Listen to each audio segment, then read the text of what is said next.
of these 9 patients was about 6.7. But look at the records. Most of the time they were either very high or very low. There was just very little time that they were running at the target. And remember, A1C shows is affected by our average glycemic control. So this can happen that you have very, very high numbers sometimes, and sometimes you have low numbers. Your average is still acceptable and your A1C might be normal, but really you're not doing a good job with the control, and that's not really is our goal. So then the systems developed more, and the industry was able to introduce some real-time monitoring systems. Today we are going to talk a little bit about the main 3 systems that are available in the US and are FDA approved, and we go briefly over the characteristics of each one of these systems. The first one is the Minimed Real Time, which is available in 2 systems. One is in combination of the Paradigm pump. So Minimed made the sensor the way that it can talk to the pump. So the patient who's wearing a Paradigm pump, if they are also wearing the system and the transmitter for this glucose monitoring system, they can see their blood sugars on the screen of their pump. So that's mainly for the pump patients. But patients that are not on the pump still can benefit from this system. And they can either wear a Guardian, Minimed Guardian system that just has the screen for the readings, or either one of these 2 systems which are not combined with the pump technology. So this is how a Guardian looks like from Minimed. This is the screen, and this is the transmitter and the sensor. So it's like kind of progression of the blind system. And if in combination with the Paradigm pump, it looks like this. So on this is the transmitter, which is basically the electrodes that go inside the interstitial tissue and read the blood sugar every 5 minutes.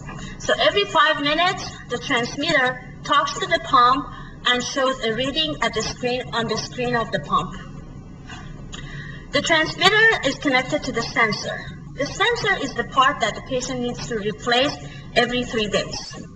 Now, the cost for this system, just the transmitter and the pump, is, if you get it for the first time as a starter kit, it's about $999, which obviously the transmitter is one time only, you don't have to replace it, but the sensors every 3 days need to be replaced, and with the kit comes 10 sensors, which is a month's supply. Each sensor, I believe, is $35, so for continuous use. So in reality, it looks like this. Patient's wearing the pump with the infusion set, and then is wearing the transmitter and the sensor, and they talk to each other. What you get on the screen is one reading of interstitial glucose every 5 minutes. Also, it shows the trend graphs. So the graph can show like the trend of your blood sugar for the past 3 or the past 24 hours. You also get can set alarms for highs and lows, which is a very, very useful feature in my mind, because that can alert you, like for driving, for physical activity, overnight. That can be really that backup that we need for achieving good control. And also, this is also a very useful feature. The screen shows trend arrows. So, as I said, the sensor goes into the interstitial tissue. And what we really measure with our finger sticks is our plasma glucose. So interstitial glucose and plasma glucose are always in equilibrium. And the sensor, based on the measurements every 5 minutes, can kind of predict like how fast the glucose is changing. And based on those predictions, it can give you 1 or double arrows. So these arrows can be upward or downward based on the change of your glucose. And that gives us an indication, like if our blood sugar is 80 and I have 2 arrows down, that means that my blood sugar is changing fast. So each arrow is about 1 to 2 milligram per dl per minute change in the glucose. So 2 arrows down means that if I don't take an action, maybe in 20 minutes, I would be below 40. And that's not what I want. So especially for, again, occasions like driving, hiking, physical activities can be really, really helpful. And these are the features of Minimed continuous glucose monitoring system. But the other two also have most of these features. So they are all very, very close in their abilities.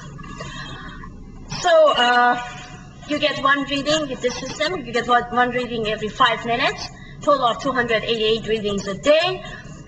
You get trend graphs and arrows and alarms. One feature that is very, very useful is these data are downloadable. You can use a system called CareLink and download them on the internet. You can send them to your provider. You can review them, and you can make adjustments based on that. And again, this sensor needs to be replaced every 3 days. But there are some glitches in real life when we try to use this system. As we said, it measures the interstitial glucose. There's always a 20-minute lag between interstitial and plasma glucose. Because of that, this system does not replace the finger stick glucose monitoring. In other words, you still need to check your blood sugar multiple times a day. The system actually needs to be calibrated twice a day. Every 12 hours, the monitor will beep and will ask for a finger stick number to be entered, so the system can calibrate with the plasma glucose.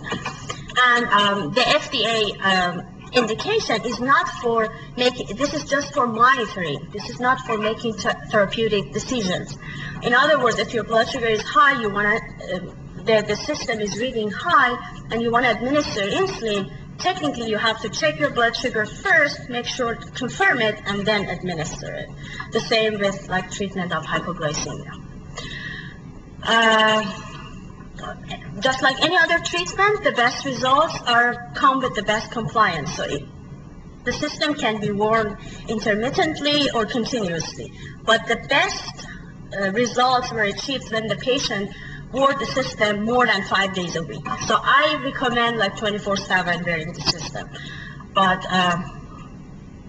definitely there are other factors that need to be considered. And this is the only type of CGMS that is FDA approved for pediatric patients. So I'm a pediatrician. So for our patients 7 to 17, they've got the FDA indication.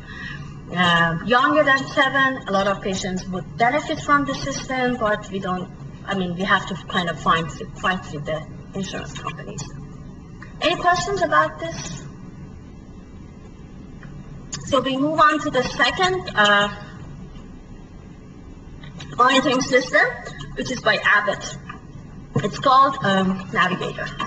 This one does not talk with the pump yet. Now I have news that Cosmo is kind of working with Abbott, and they might make a product that will have that ability, but not yet. So this is just for monitoring. So this is good for patients that are not on insulin pump, but they want the benefit of continuous monitoring.